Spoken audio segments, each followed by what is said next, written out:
En el marco del Día Mundial del Internet, el INEGI informó que 93.1 millones de personas en México utilizan la red.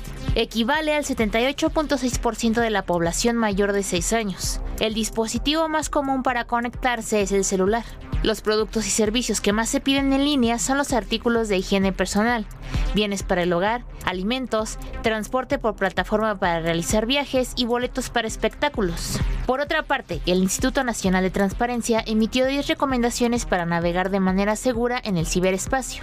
Alertó sobre el riesgo contra la privacidad, el ciberacoso y los fraudes a los que estamos expuestos en la red. Entre las recomendaciones están verificar la autenticidad de las páginas, usar contraseñas seguras y cuidar la privacidad en redes sociales. También usar los sitios oficiales para descargar software y aplicaciones, así como mantener actualizados sus dispositivos. Para ADN 40, Fuerza Informativa Azteca. Bueno, pues difícilmente ya se entendería el mundo actual sin Internet, nuestras vidas, la vida cotidiana de muchos sin Internet. Pablo Bullosa, Pablo, ¿cómo estás? Manuel, muy buenas noches. Muy buenas noches, Gabriel Díaz. ¿Cómo estás, Manuel? Muy buenas noches. Muy buenas noches, Sergio Vela. Querido Manuel, ¿cómo estás, Pablo? ¿Cómo estás, Sergio? Pablito. Gabriel, pues no se entendería, ¿no? El Internet ni nuestra chamba, ni muchas cosas que suceden, que nos ocurren sin Internet hoy. Y todavía no lo acabo de entender, el World Wide Web, porque es un adelanto tan verdaderamente tan enorme que hay quien dice que supera con mucho a la invención de la imprenta, ¿no? Es decir, como modo de distribución del conocimiento en una sociedad. Pero yo quería referirme para hacerle homenaje a dos mujeres que fueron básicas en la construcción de este asunto. Una del siglo XIX, 1830 y tantos, Ada Lovelace, que supo ser además hija de Lord Byron, y que además a la contribución que le hizo junto con Charles Babbage a la máquina analítica, ella decía que cultivaba, fíjate qué bonito, la ciencia poética, y que decía que entre el hombre y la sociedad hay una intermediación fundamental que es la tecnología, ¿no? Entonces, ya hablaba desde aquel momento de este portentoso invento de la humanidad que ahora nos tiene comunicados en tiempo real a cualquier rincón del mundo, mandando y recibiendo mensajes a una velocidad, pues, en tiempo real, como te digo, ¿no? Esto no lo pudieron haber soñado ni los filósofos más grandes de la humanidad, ni aquellos que pensaron en la globalización o supieron que la ciencia se iba a distribuir a una velocidad tan rápida, ¿no?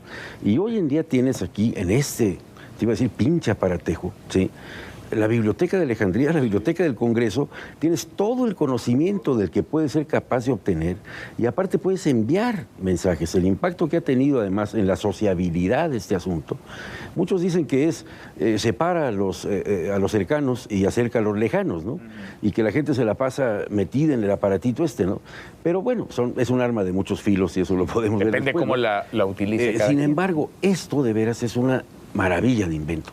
¿Por qué? Porque de veras te pone, ahora sí lo de la aldea global y todo aquello que estudiamos en los 70s, ¿no? Es verdaderamente nada comparado con el impacto que tiene la red, ¿no? Entonces, esta mujer, Ada Lovelace, hija de Lord Byron, desde el siglo XIX con este gran otro inventor, Charles Babbage, que fueron los primeros que usaron el algoritmo para meterlo a la máquina analítica que le llamaban, y que hubiera un aparato tecnológico que hiciera lo que tú le programabas que hiciera, ¿no? Es decir, ya la tecnología en efecto al servicio de la capacidad humana, ¿no? Ya después lo de la red, pues ya fue un desarrollo posterior, ya del siglo XX, en manos de otro inglés, de este señor que inventó ya la triple W, que dicen que es las siglas que tardas más decir las siglas que si lo dijeras World Wide Web, sí, triple W, ¿no? Y te digo, lo tenemos tan a la mano que de repente nos olvidamos del alcance que tiene y de lo que significa, ¿no? Es el conocimiento de lo pasado, decías, a ver, la biblioteca, la que quieras, ¿no? El libro, el que busques, pero también es la información que está ocurriendo ahora, justo en este momento, en cualquier lugar del mundo. Pablo, ¿cómo lo ves? Pues sí, digo, como bien han dicho ustedes, pues es impensable la vida moderna sin el Internet. Ahora, una característica que siempre han tenido las tecnologías, las innovaciones en general, y me atrevo a decir que incluso los actos inteligentes que de vez en cuando hacemos las personas comunes y corrientes, una característica que une a estas tres cosas es que siempre lo que hacen es buscar mayor libertad para nuestro yo futuro. Eso es lo que hacen las tecnologías. Siempre amplían nuestras posibilidades futuras. Y eso, pues digo, ha sido una constante de todas las tecnologías. ¿En qué realmente es diferente la tecnología del Internet? Que no es lo mismo que el World Wide Web, pero vaya, el World es lo que ubicamos hoy como Internet, la mayoría de las personas es la web, ¿no?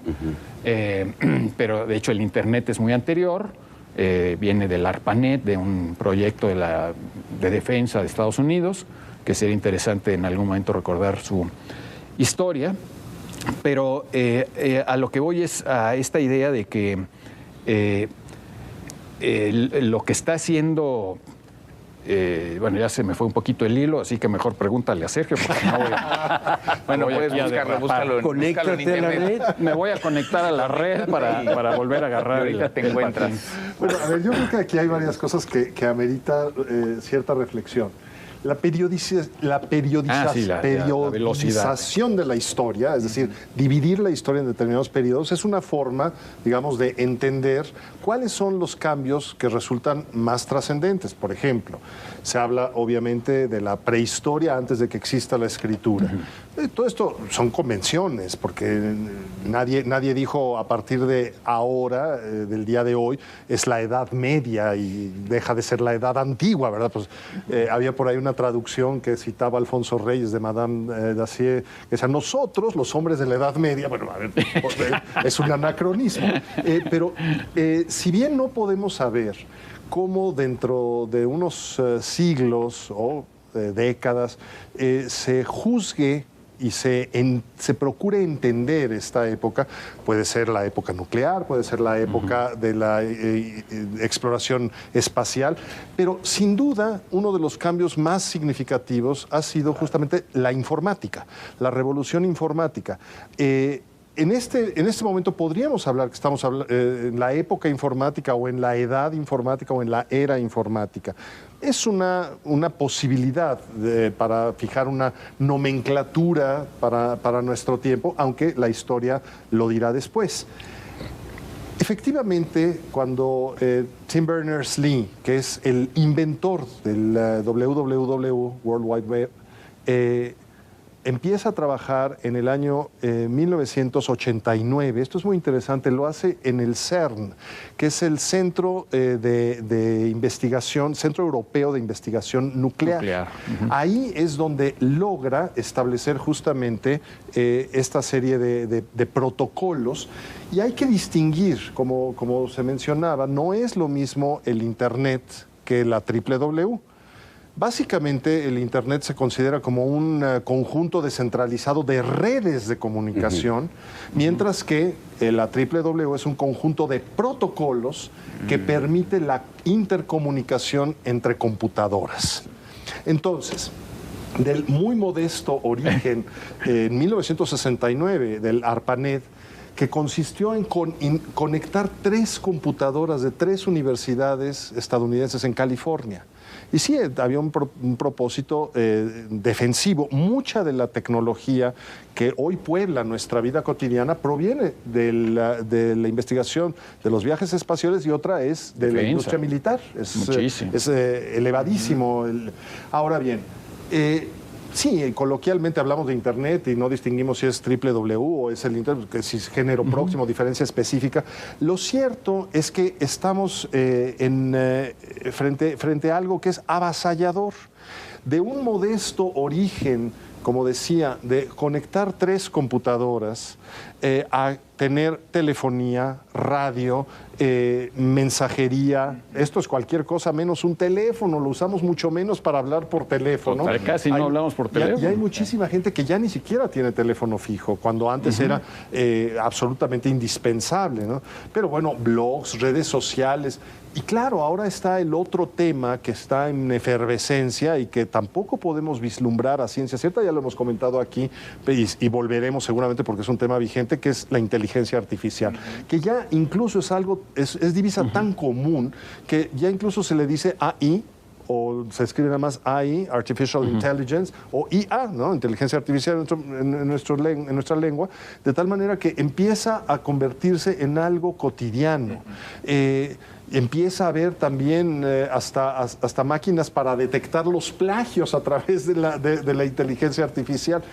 Esto me parece que no tendrá un fin que podamos vislumbrar, ni tampoco podemos vislumbrar todas las consecuencias. Podemos prever algunas consecuencias, unas favorables, otras desfavorables, pero que ha implicado una transformación extraordinaria para la vida humana. Hace menos de una década se trataba de la tercera parte de la población del mundo que estaba ya conectada. Digamos, grosso modo, estábamos hablando de 2.500 millones de personas o 3.000 millones de personas ya conectadas hace unos 9 años. Hoy no sé cómo estén las cifras, pero va creciendo. Va creciendo. Va creciendo. Como 90% de los mexicanos tienen acceso a Internet. ¿Cuánto? Como 90%. Fíjate. Y hay muchas más líneas, digamos, de teléfono móvil, celular, que fijas. Y hay más líneas de teléfonos móviles que personas. De ese en tamaño. México. Sí. De ese tamaño. Exacto. Pero ¿qué ibas a decir, Pablo? A ver, adelante. Sí, bueno, volví nada más retomando un poquito algo, quería contar algo curioso de Tom Berners-Lee, que en primer lugar estudió en una escuela, en un grammar school, que es decir, que recibió una educación clásica, indicios de latín, de griego, obviamente los clásicos, y cuando estaba estudiando física en Oxford se compró una televisión de segunda mano, usada, y la convirtió en una computadora, en los años 70, cuando eso no era nada sencillo. Y lo que él quería hacer, aparte de generar estos estándares o estos protocolos que ya mencionó Sergio, y es algo que hoy conocemos como el hipertexto y que nos parece muy simpático porque te permite ir saltando de una cosa a otra. En su momento era algo muy importante. Recordemos que él era un físico y lo que querían era en un principio era hacer un proyecto académico de compartir conocimientos científicos. Y para un científico o un investigador es muy importante el hipertexto, es muy cómodo porque muchas veces la mente no responde linealmente como es en la literatura en general, en la literatura científica también, que siempre vas en línea recta, no de izquierda a derecha, en el caso de las lenguas que usamos el alfabeto latino, etcétera, sino que muchas veces puedes englobar toda una idea en un concepto y dar por supuesto que el lector lo entiende. Y si no lo entiende, el lector puede pinchar ahí para ir a entenderlo. Ese es el origen del hipertexto, que es realmente el protocolo inicial importante que claro, generó Tim Berners-Lee. Porque antes de eso existía el Usenet, que eran como foros de discusión, y el correo electrónico. Yo mismo recuerdo ser usuario de Spin México. Comprabas un módem, lo configurabas con tu computadora. Aguantabas el chillido del módem. Aguantabas los chillidos de aquí a que se conectaba como un fax, hacía el ruido que hacía un fax. Tardaba. Y después usabas comandos de Unix para revisar tu correo electrónico. Eso ya existía, o tus foros de Usenet, ¿no? Es más, recuerdo que Spin México, que era una compañía privada, que después fue absorbida por grandes consorcios, etcétera, nos avisaba que a partir de tal día no iba a haber servicio de Internet, porque ellos dependían del servicio que daba la UNAM, que era el nodo importante de conexión a Internet. Y la UNAM se iba de vacaciones y bajaban el switch. Oye, o sea, en México dejaba de haber Internet en los días festivos de la UNAM. Pues sí, porque bajaban el switch. ¿Qué tan rápido llegaba un correo electrónico? No, pues digo, como el fax era lento, pero bueno, en ese momento parecía rapidísimo. ¿Tú viste, te acuerdas cómo cuando bajaste tu primera imagen del fax, lo rápido que era? Bueno, hoy nos parece lentísimo, pero en su momento era rapidísimo. Claro. Y eso es otro tema importante, el de la velocidad. Sin duda. Casi todas las innovaciones tecnológicas, había una regla en el siglo XX que era la regla del 10-10. Inventabas el DVD y más o menos tardaba 10 años en ser adoptados. Inventaron el radio, en desarrollarlo se tardaron como 10 años y en ser adoptado masivamente otros 10 años. Lo mismo pasó con la televisión a color, con todos los inventos del siglo XX. Con el Internet cambió eso. Se ha vuelto muchísimo más rápida la innovación. Ahora, por ejemplo, YouTube se tardaron un año en desarrollarlo y al año siguiente ya estaba masivamente en todas partes. Esa velocidad de innovación es una novedad de Internet de la que no somos todavía capaces de entender sus consecuencias plenamente. Y no somos capaces de asimilar, hemos perdido la capacidad de asombro, ¿no?